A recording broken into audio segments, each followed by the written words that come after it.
Visit San Antonio and be moved.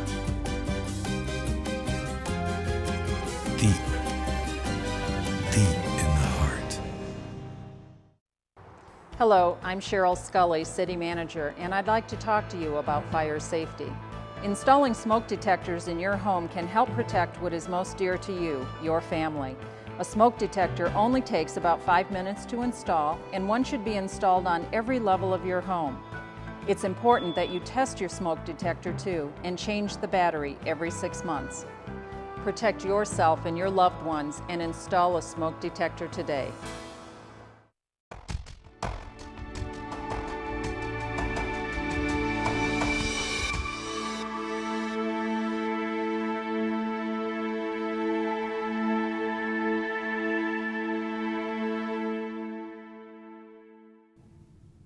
Hello, my name is Ray Lopez. I am your City Council representative for District 6.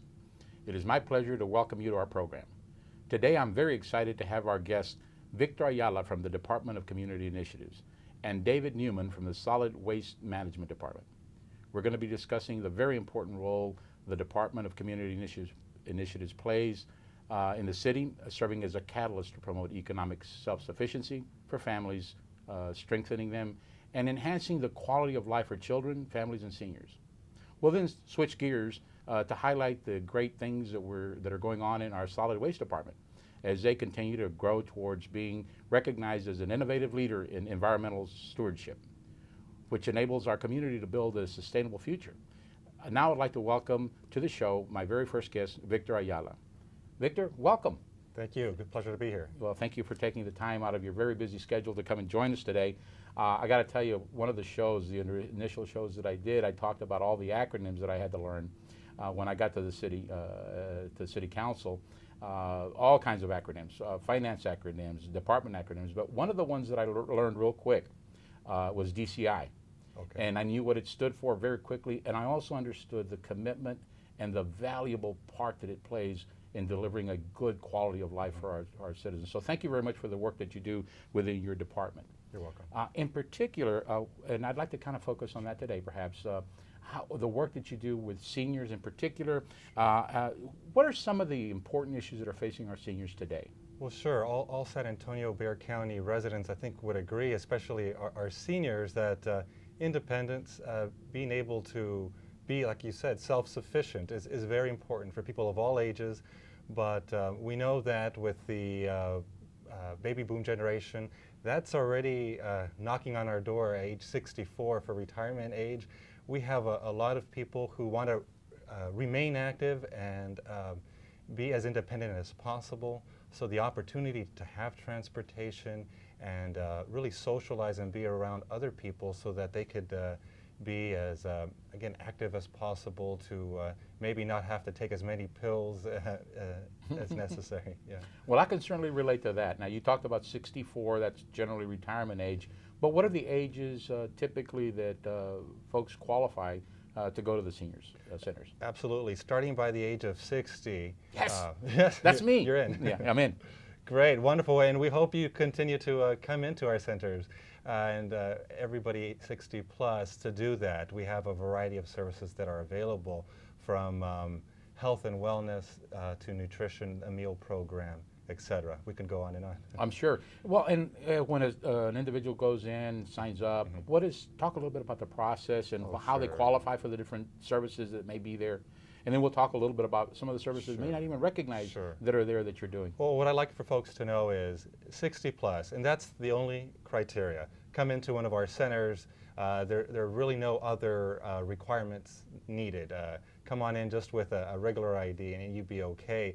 207-7172. That's our phone number for senior services. We could answer a variety of questions and let you know where we have 80 different senior centers within the city of San Antonio, and those include city and parks and rec sites. And folks can come in for a meal, sign up for computer classes, exercise, dance therapy, etc. Good. Now, I know that there are a whole bunch of different programs that you guys administer. One of the ones that appears to be very, very popular, especially this time of year, is Project Cool. Yes, Tell us sir. a little bit about that. Project Cool. Right now, starting from June 1st through September 17th, seniors who are interested can come in, or rather place a phone call to our partner with United Way to 211 and see what senior center or library location they can go for a fan. And the requirement there really is just 60 plus. Also, individuals who may be disabled could also qualify. So we do ask, call our 211 number and find where you can come in and pick up a fan. If you're interested in donating a fan, those folks out there who say, it is hot, I'd like to be able to contribute, we have a lot of partners out there, and the best partner is our community citizen. Last year, just the citizens donated 4,000 of our 10,000 donated fans, which is great. And they can go to 49 of the 50 fire stations within San Antonio to donate one of these box fans. Good. Now, you mentioned 211 a second ago. Yes. Tell us a little bit about that. 211, a great easy number. We know 911 in case of an emergency. Dial 211 for social service helpline. The city's line is 311 for a variety of services. You can definitely call that number, and you'll be able to get connected to our Department of Community Initiatives. But I'd say 211 has a breadth of services that they could provide you with contact information. Sometimes they'll refer you from youth programs to senior programs, emergency assistance, utility assistance, etc. It's just a great phone number. Great, yeah. They're very simple, right? 211, 311, 911. Right. We get folks dialing those things, and it is a great opportunity for them to simply go in and get some help, some direction, maybe sign up for a program. And there are so many programs out there. Another one that seems to really come into our office, folks not really knowing if they can and if they qualify for it, and if they do, how they go about doing it, and that's support with their utility bills, whether it's CPS or SAWS or any of that. Talk a little bit about how folks can go about doing that. Oh, right, Councilman. And this is really, we have 4 different priority areas, with seniors being one of the priority areas, 60 plus, individuals with a documented disability. We have families with children, and really 16 and younger, if there's someone in the household 16 and younger, or someone who needs to be on a medical equipment that needs to be maybe connected. We would definitely have those be at the 4 priority areas. We would ask, you can call our 311 number, an easy number to call to get connected, and we'll be able to transfer you over to our line and be able to provide what the criteria are. For those programs, it is 125% of the poverty guidelines. And you could be assisted between 1 and 2 times a year, depending on the funding availability, but with $150 per time. So it could, maybe also the referrals can be given if that doesn't quite cover that assistance. So the $150, is that per year? Mm-hmm. It could be 1 to 2 times a year. So we have some flexibility. It could be $150 to $300 a year. Sometimes it just depends on funding availability. Got it. So it would be a maximum of $300 per a maximum year, of $300 not to exceed $150 per, let's say, occurrence. Correct. Well, good. Now, I know that the city of San Antonio does an awful lot of stuff. Right. There are also a lot of other agencies and organizations. Talk a little bit about some of those programs that the city perhaps partners with, and what organizations they are, like the county and several other organizations. Right. Well, one of the city-county initiatives that's a benefit for citizens of San Antonio is just a reminder for our tax exemption. There's the 65 plus homestead tax exemption, which if you go to Bexar County Appraisal District.org or bcaed.org, if you were to go to on North Frio Street, the main office, come in and get some of those city and county taxes lifted. But as far as partner agencies, we partner greatly with Senior Christian Services, which is a Meals on Wheels program. The city sites, the majority of our city sites are a congregate meal come to our center, and Christian Senior Services is the Meals on Wheel, the majority of providing at your home assistance. Catholic Charities provides a variety of services as well as volunteer opportunities. We have OASIS, which is a great volunteer program. For seniors who want to be able to contribute to our community, our most valued resources are our seniors, and we couldn't conduct our nutrition program without them. $1.5 million value of our seniors who assist with our nutrition programs. It's just amazing. So, but definitely 211 if you are interested in other volunteer opportunities, I would say. Fantastic, fantastic. Well, I would be remiss if I didn't, and I don't mean to put you on the spot, Sure. but you know, District 6 Yes. has been working very, very hard Yes. to get a comprehensive senior center in our district. We're on the verge of doing all the right things to put in a very comprehensive center. One of the things that I've always talked about, and a lot of the feedback that I'm getting, is while we have a lot of services, a lot of the requirement or a lot of the things that our seniors will want is some level of case management. Do you feel that that's an important part of the services that we provide? Absolutely. We will be on site at your location as soon as that. We're looking forward to it as well, having a multi-service center that could have from transportation availability to get to your center, etc. But case management, very important. If we never know when a crisis may arise, so to be able to have a case manager to be able to provide services to seniors is very important.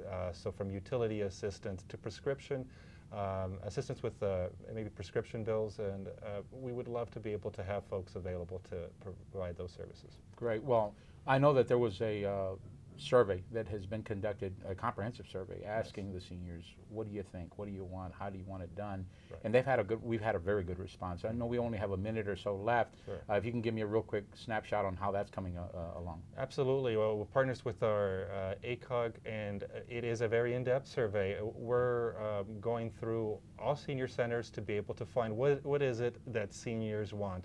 I know that transportation is a big issue, as well as exercise and opportunities, and the nutrition meal continues to be a critical core part of the program. So to be able, how can we best enhance those programs, and how can we utilize our transportation to go to senior dances and events? Right. Well, they love that, believe me, and the more activities, the more action that they get, the more they like it. And I just keep saying they, and it's really we, because I am definitely in that category of being over 60. Victor, thank you so much for taking time to come out here and talk to me and the viewers out there. A lot of great information. Stay with us. We'll be right back after a short break to talk with David Newman from the Solid Waste Management Department.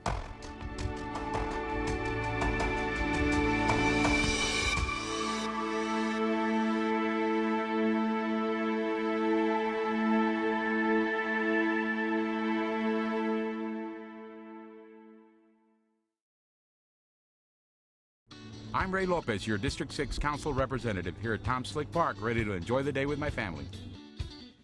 Our parks offer a wide variety of fitness opportunities for the entire family. My wife and I want to lead by example and teach our grandchildren the value of an active and healthy lifestyle. We invite you to bring your children and grandchildren out to the park. You'll make memories and put them on the right track to fitness. Join the Parks and Recreation family. Get active and get fit, San Antonio. This is the hand that sows the seed, that grows the forest, that gives shape to the wind, that carries the kite, that is flown by the child, that is loved by the woman, that gives to EarthShare, that supports the hand. EarthShare is the workplace giving program bringing the leading environmental groups together. Support EarthShare, support them all. To learn more, please visit our website.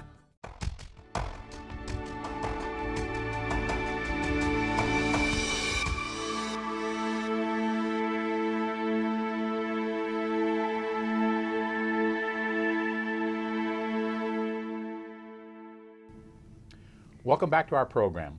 I'm your host, District 6 Councilman Ray Lopez, and we're going to talk with David Newman from the Solid Waste Department. David, welcome to the program. I got to tell you that I think the work that you guys do, and gals, in our city is one of those things that's probably the most misunderstood, perhaps, of how vital it is a component of making sure we have a good, clean, safe, healthy city. I really appreciate the work that you and your employees have been doing for our great city over the course of the last few years. Thank you, and we appreciate your support as well. Good. I know that it's been a real exciting time deploying all of the automated collection systems. you know, the two-can system. Tell us a little bit about that and, you know, how it's kind of working here in San Antonio. Well, you know, it'd be kind of nice to just sit back, relax, and just kind of do the old shoo. We got automated, implemented. It took us 3.5 years, which for us, that was lightning speed. We had to convert a lot of routes because we can actually pick up more with the two-cart automated process. But over the course of the 3.5 years, we converted the entire city of San Antonio, which is about 344,000 customers. And we converted them to the brown garbage route and the blue route, with, you know, blue can, brown can. One is for recycling and the other one is for garbage. And that's really made a big impact on the city's recycling as a whole. We went from about 5% for recycling, our recycling rate back about 3.5 years ago, to now we're at 18%, but we're not stopping there. We want to increase that because recycling is actually very beneficial, and the ratepayers actually can see that on their bill with the fees that we have, which are some of the lowest in the nation, actually. Great. No, I understand that, and I think a pathway to zero waste, I think we keep hearing that theme, and I know you're working really hard to do that. As a citizen, and I can tell you that I'm probably not the best of recyclers, my wife certainly is, and my grandkids always are on top of what we're supposed to be doing and not doing. Tell me a little bit about what are some of the most common mistakes people make when it comes to recycling? Well, you know, first I'd like to say that we do get kind of detailed on that recycling. I hope that what most people will remember is, number one, the materials that we recycle are inside the lid. And hopefully it is on the inside of their recycle can lid.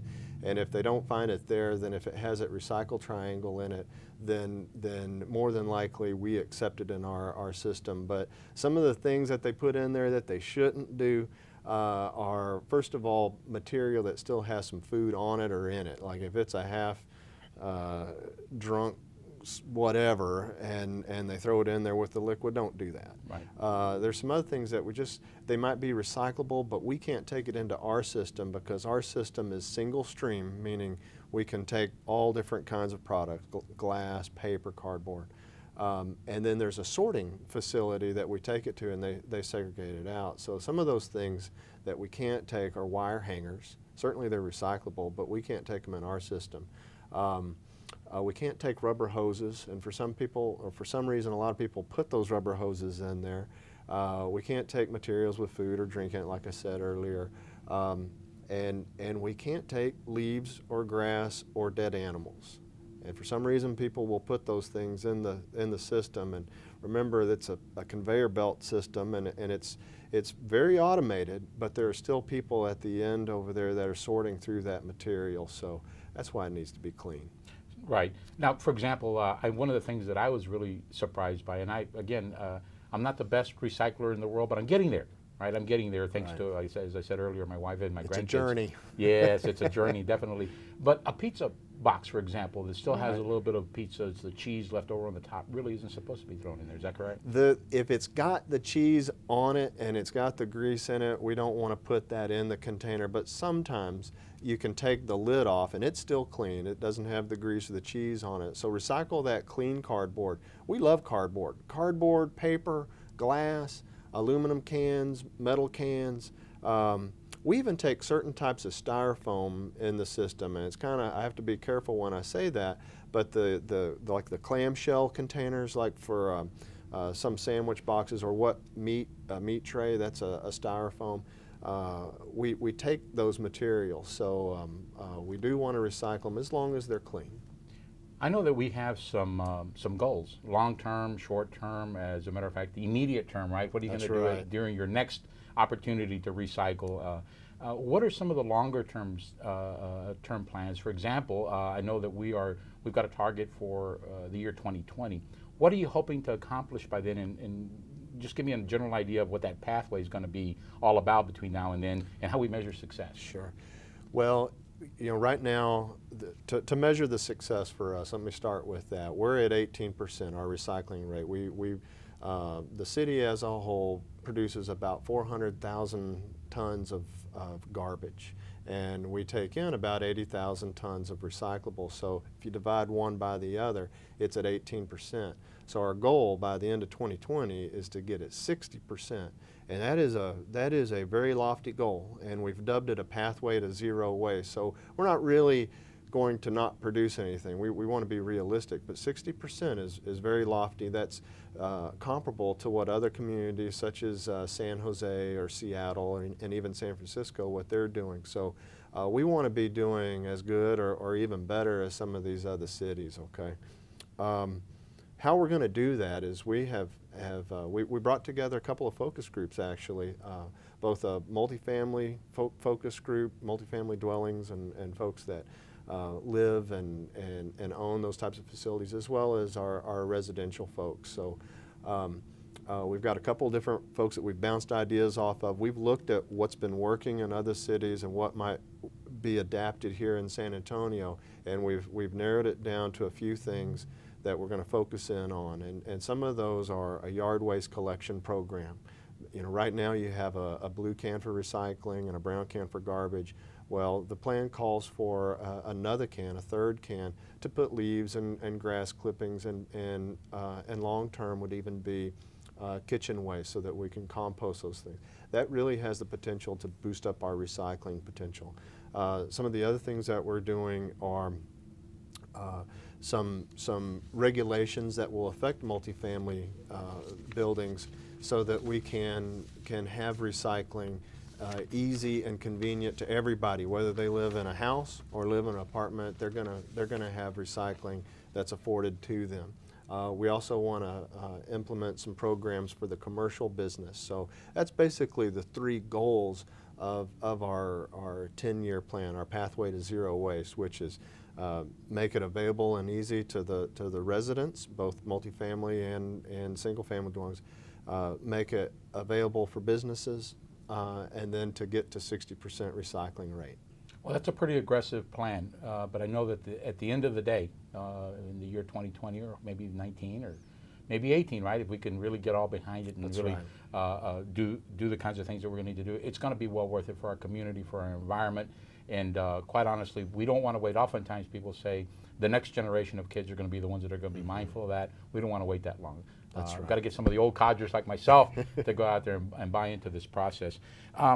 You know, one of the things that I thought was really cool, and that was I got a chance to do quite a few fiesta events this past year. Being my first time on council, I got a lot of invitations to go a lot of different places.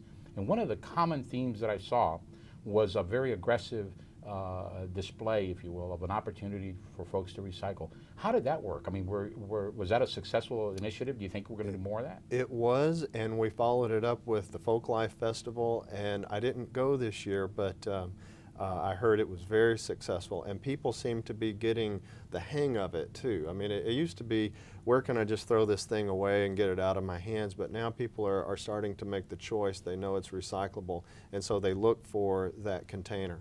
And what we've done as a department is we've actually created this resource recovery group, and there are several people that have been pulled from operations side, and we have an operations side in that resource recovery, and they go out to different events, whether it be Fiesta or Folk Life Festival or the Rock and Roll Marathon or any number of city events, and we put out the facilities. We put those cans or bags or toters, whatever we believe is going to work for that particular event, so that people can recycle. And we of course try to put some signage up so the folks can find it. But we are doing that, as well as we have folks that are checking on the routes to make sure that people are recycling properly. And if they're not, we talk to them and try to remind them of how to do that right. So we've got a lot of different things going on to try to increase the recycling and basically get that outreach out there.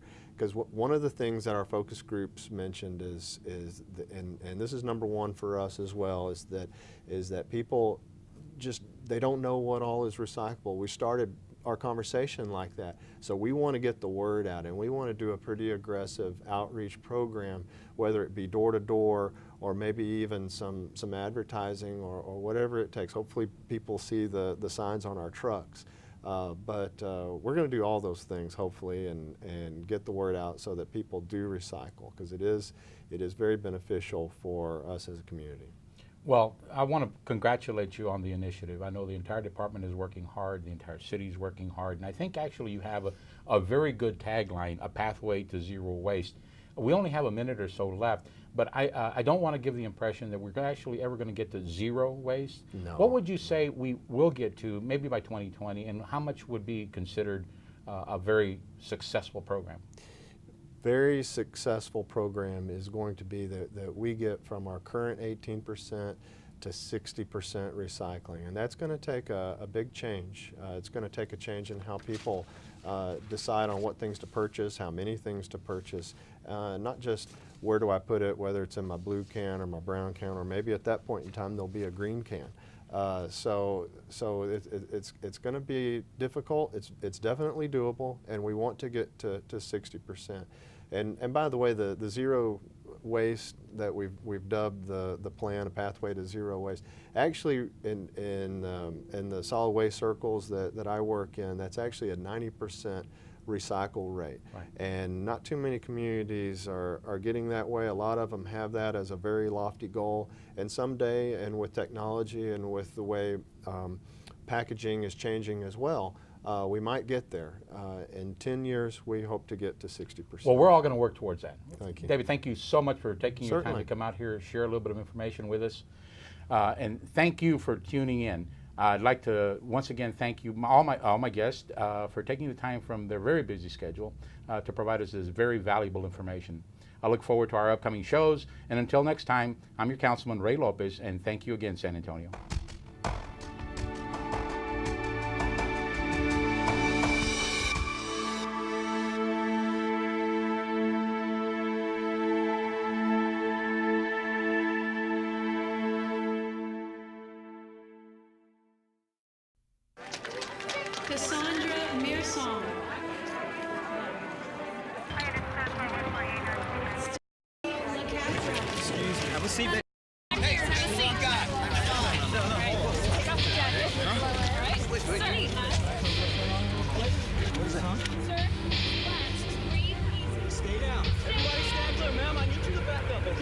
Two out of 3 people with diabetes die of heart attack or stroke.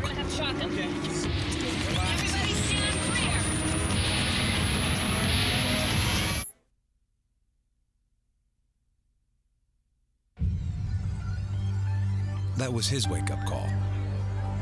This is yours. The good news is, you can lower the risk of heart attack or stroke. Sir. Ask your healthcare provider how. To learn more, go to diabetesactnow.org.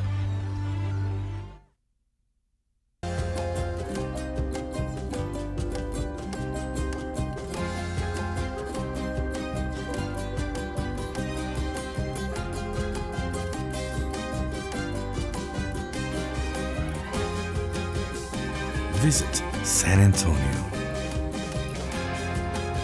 and be moved. Deep, deep in the heart.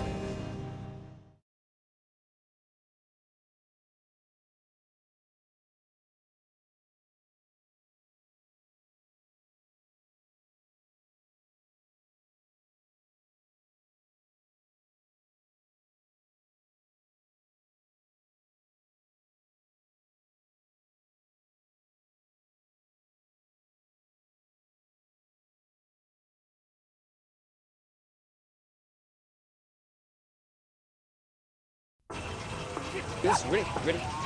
Go get it.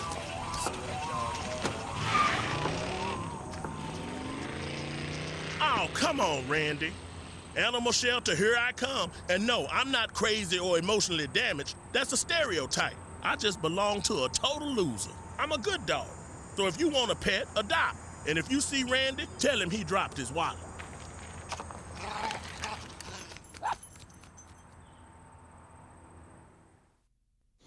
I really want to show you something. 1, 2, ready, go. L-O-V-E. It's a mystery. All is love. Is love. Oh, oh, oh. play today? For great play ideas, visit www.smallstep.gov.